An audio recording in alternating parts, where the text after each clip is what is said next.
Can we get to Boeing then? Because Sure. there was like, how many things happened? The wheel fell off on a United plane. There was a fire. Minor fire on the engine. Minor fire. Yeah. And like, put that into perspective for us, because we can sit here and joke about it.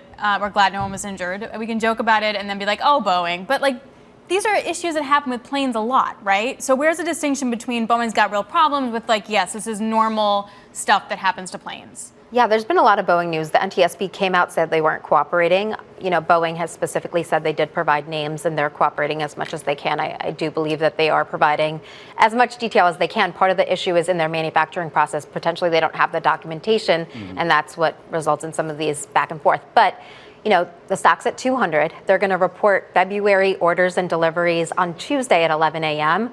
And we think they could come out with as low as 17 deliveries on the MAX.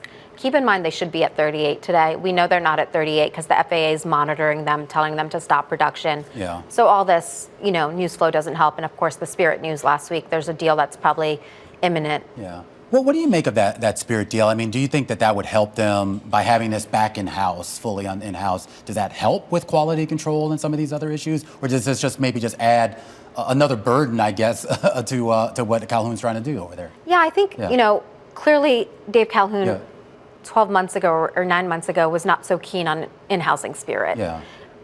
You know, what they've done is put in a Boeing 30-year veteran to run Spirit. He's been there since October 3rd, and potentially he could turn it around. But clearly there's other factors in here, like the FAA asking Boeing to take it in-house. But it's probably not the best idea in our view, just because Boeing has to focus on its own production line, and whether it's not going to bring the Wichita work to Renton, it's still going to stay in Wichita. It's still going to be separate. So this is going to just be under the umbrella in name only, but not really. Exactly. Gotcha. But one quick point on that. Don't they have to kind of buy Spirit? Like, I guess you'd rather them focus on their production line, but don't they have to? I mean, is there any other option?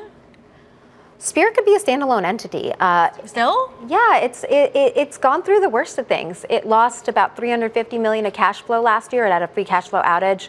They refinanced their debt. They're actually at a turning point. They've diversified 20% of their business to Airbus. Now, the problem with them, aside from the Boeing factory issues that they've had, which is quality issues, is that their Airbus work is actually still losing $200 million of annual free cash flow.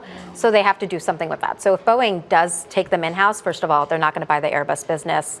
What price are they going to be able to sell it at? So the deal is messy, to say the least.